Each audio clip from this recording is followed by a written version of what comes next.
Hello everybody, thank you for joining in as usual to the Sky's the Limit YouTube channel.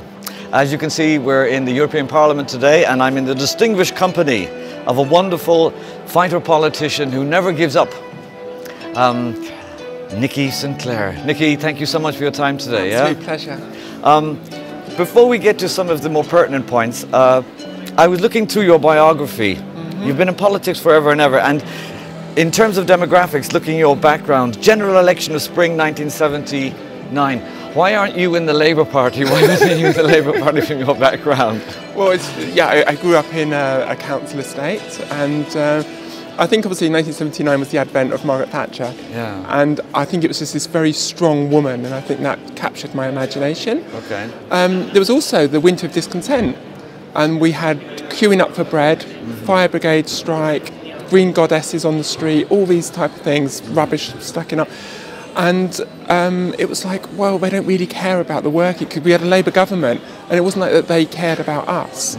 And Margaret Thatcher said, well, if you work hard enough, you can achieve whatever you want to. So at the age of 10, somehow this resonated with me, and I thought, well, that's who I support. I didn't really fully understand it at the time. Okay, and you've come a long way since then. I'm not going to go into all the history. In the biography, we'll cover that, everybody, a little of Nikki's background. Certainly very colourful, well-travelled, well-spoken, and a whole myriad of things that we haven't got time to go into. Your raison d'etre to be here, Nikki, of course, is the referendum campaign. Yes. I'll go straight to that. Now the dust has settled post David Cameron's famous declaration on that. Were you a little bit disappointed with the conditions that he imposed on that?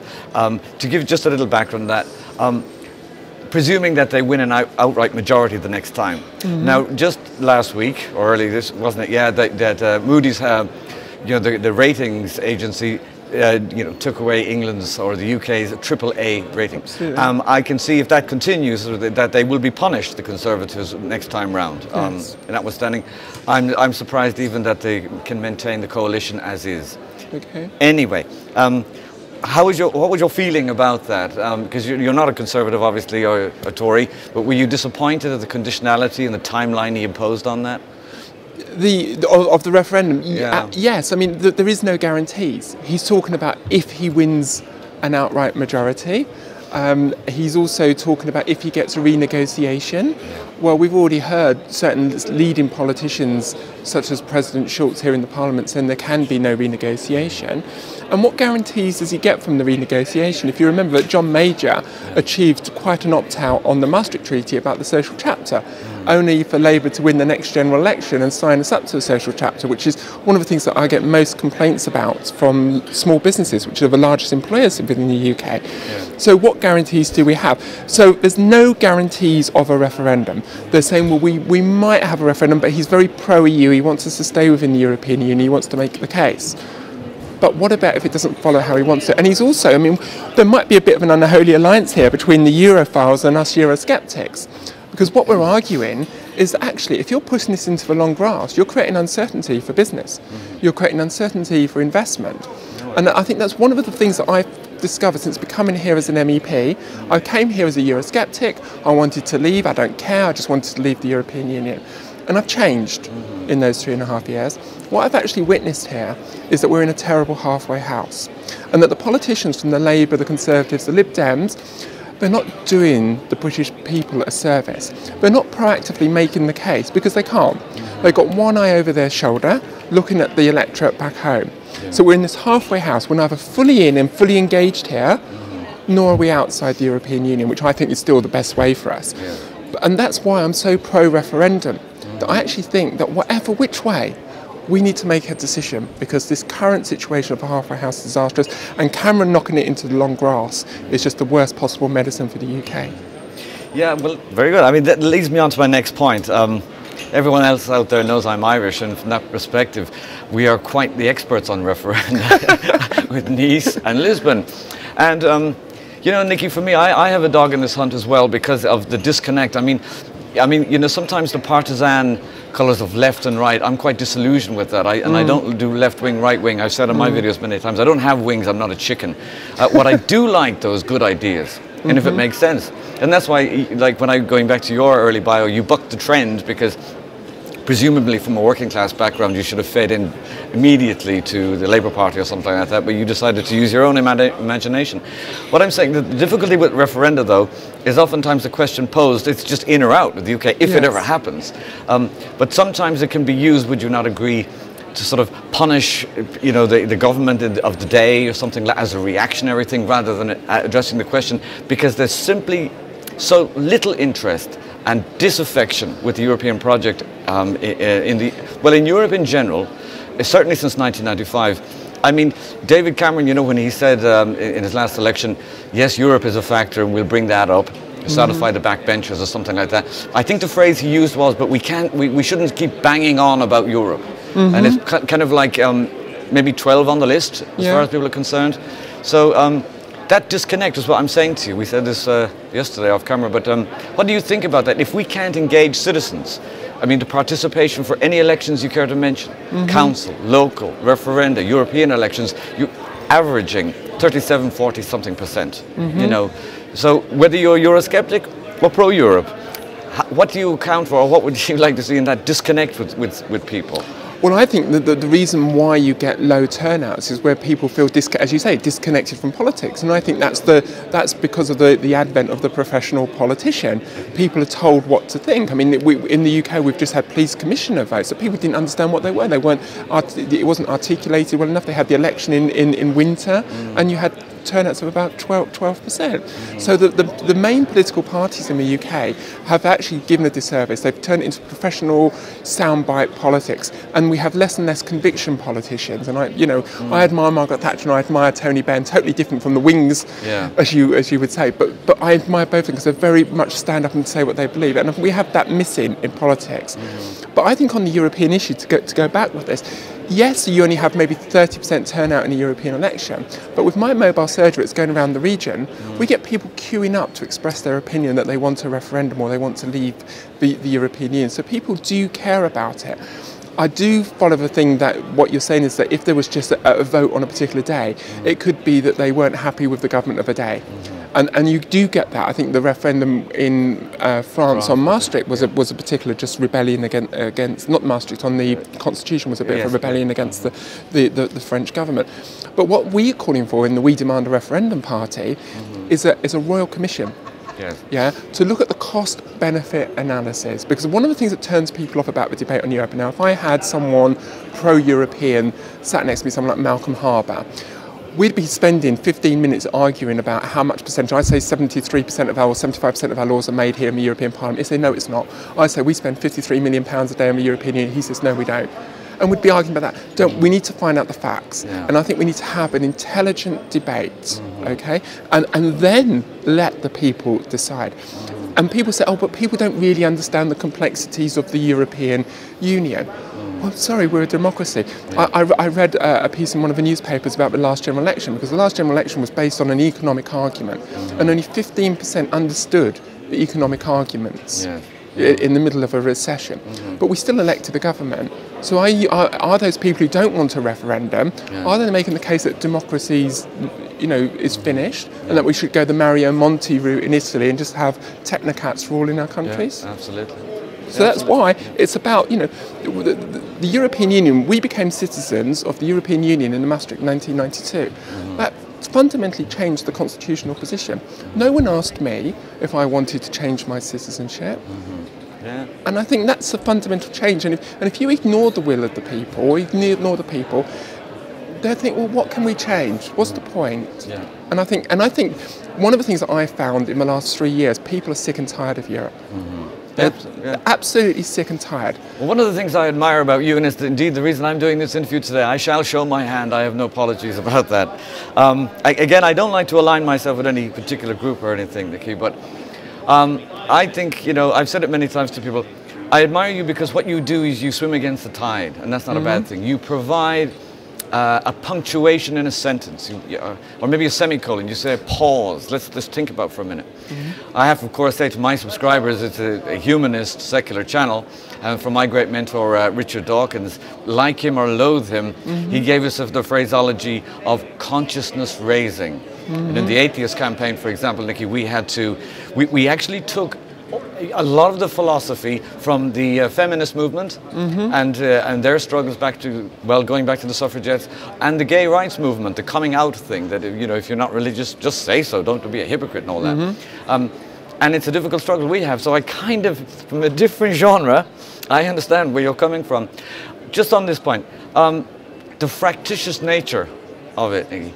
Some people looking in the back, or in the background, if you will, you know, and from the Tory side, the Dan Hannans, the Nigel Farages, your good self, you know, one would see that if, I would love to see this referendum happen, to satisfy concerns, continental or British. You know, I mean, just get it over with, honestly, and do it. So I'm frustrated that it isn't, I'd like, you know, we didn't get an earlier date, shall we say, from David Cameron.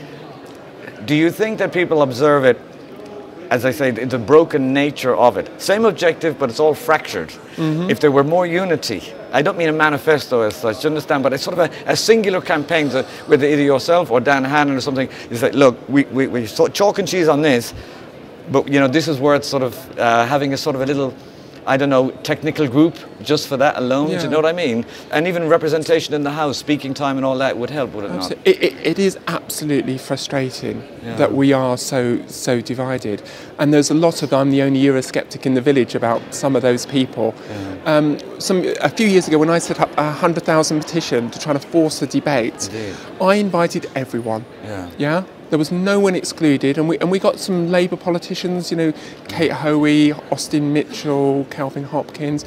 We had some Conservatives, that sort of some Green politicians, you know, across the board. And some UKIP, but not Nigel Farage. He refused to. Dan Hannan refused to. And a few other leading Eurosceptic organisations refused to be part of it. Of course, when it was successful and the debate was forced, they wanted to claim their part of the success, which is a little galling, but it doesn't matter. We achieved, we moved the argument forward. But it is so fractious. If we all work together, but it's what I would call, it's the only Eurosceptic in the village, and I think Mr Farage suffers from that more than anyone else. The less said about it, the better, I think. You're incredibly driven and principled. That's why I respect you. You're running, you told me, in 2012, the European elections. 14. I wonder, and good luck with that. Would you not consider running for Parliament in the UK as an MP? Well, I have done on 2 or 3, but I mean, obviously it's much more difficult. It's a first past the post. Last time in 2010, it was from a very difficult standing start because I had just left UKIP, so that was difficult. Yes, I mean, I intend to stand for Westminster again, but obviously I'll be standing in the European elections of 2014 under the old kind of Jimmy Goldsmith referendum. You know, we demand a referendum banner. To keep the pressure on this issue. I think that I have still a lot of work to do on that, and I think I could do a good job on that and force an issue with one more term here.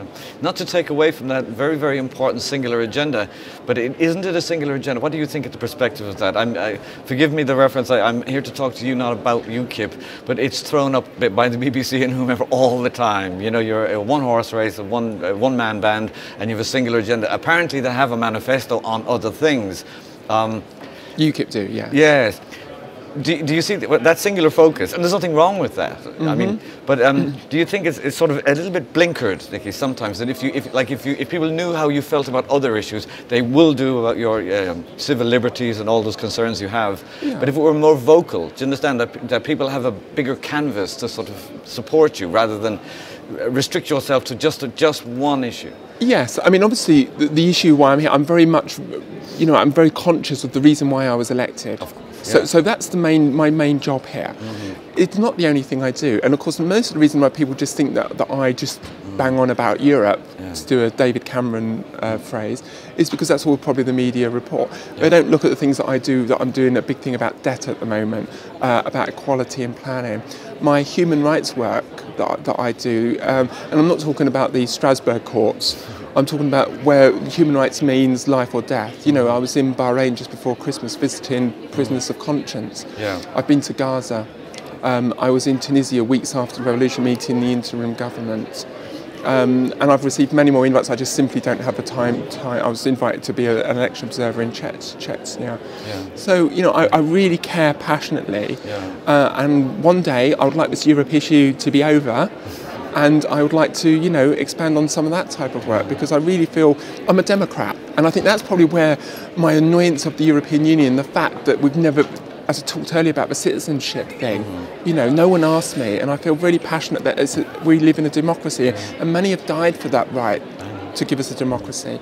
And I feel strongly that in Britain, that we should have a democracy and we should choose, but I also feel passionately that everyone around the world should be given a chance to say how they're governed, and they shouldn't be imprisoned or tortured because they just want to say on how they're governed.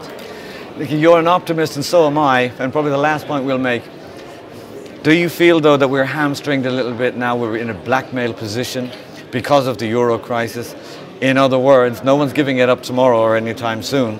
And it's just that, as you know very well, that depends on a more federal Europe, new treaties in order to create the equivalent of what the United States has, a Federal Reserve, you know, the European Central Bank. So as I say, we're sort of blackmailed into that. At least Cameron, if he sort of, you know, he can put his cards on the table and say, well, look, Britain will stay in, but we renegotiate a whole deal and a whole new situation.